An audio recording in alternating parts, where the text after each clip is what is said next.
Kefir, chia toxumu və bal kombinasiyası son zamanlar sağlam qidalanma dünyasında ən çox müzakirə olunan və möcüzəvi təsirləri ilə seçilən təbii reseptlərdən biridir. Gün ərzində cəmi bir stəkan bu qarışıqdan istifadə etmək orqanizmdə gözlə görünən müsbət dəyişikliklərə səbəb olur. Bəs bu üç güclü məhsul bir araya gəldikdə bədənimizdə tam olaraq nə baş verir? İşin sirri bu üç qidanın bir-birinə təsirini tamamlamasıdır. Kefir həzm sistemini bərpa edən və bağırsaq mikrobunu zərərləşdirən milyonlarla canlı probiotiklə zəngindir. Chia toxumu isə yüksək lif və omega-3 turşulu mənbədir. O mədədə gərləşərək həzmi ləngidir və uzun müddətli toxluq hissi yaradır. Təbii bal isə qarışığa hətta ən güclü antibakterial xüsusiyyətlər və təbii enerji qatır. Bu qarışığın ən böyük faydalarından biri mədə-bağırsaq sistemini tamamilə yeniləməsidir. Müasir həyatda stres, keyfiyyətsiz qidalanma və antibiotik istifadəsi bağırsaq florasını pozur. Kefirdəki probiotiklər və chia toxumundakı probiotik liflər birgə çalışaraq zərərli bakteriyaları təmizləyir. Qəbizlik, köp və həzm çətinliklərini qısa müddətdə aradan qaldırır.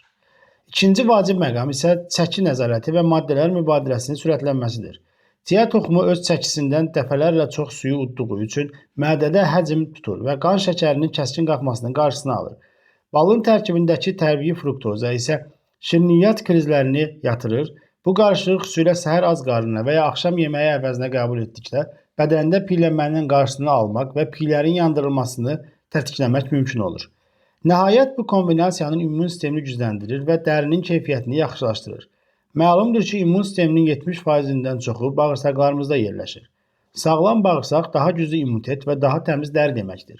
Tərkibindəki antioksidanlar və B qrupu vitaminləri sayəsində bu qarışıq bədəni toksinlərdən təmizləyir, gün ərzində halsızlığı götürür və enerjinizi bərpa edir. Qarışığı hazırlamaq üçün bir stəkan təbii kefirin içərisinə bir çörək qarışığı chia toxumu əlavə edib 15-20 dəqiqə gözləmək lazımdır. Toxumlar şişsin. Sonra üzərinə bir çay qaşığı təbii bəl əlavə edib qarışdıraraq istifadə edə bilərsiniz.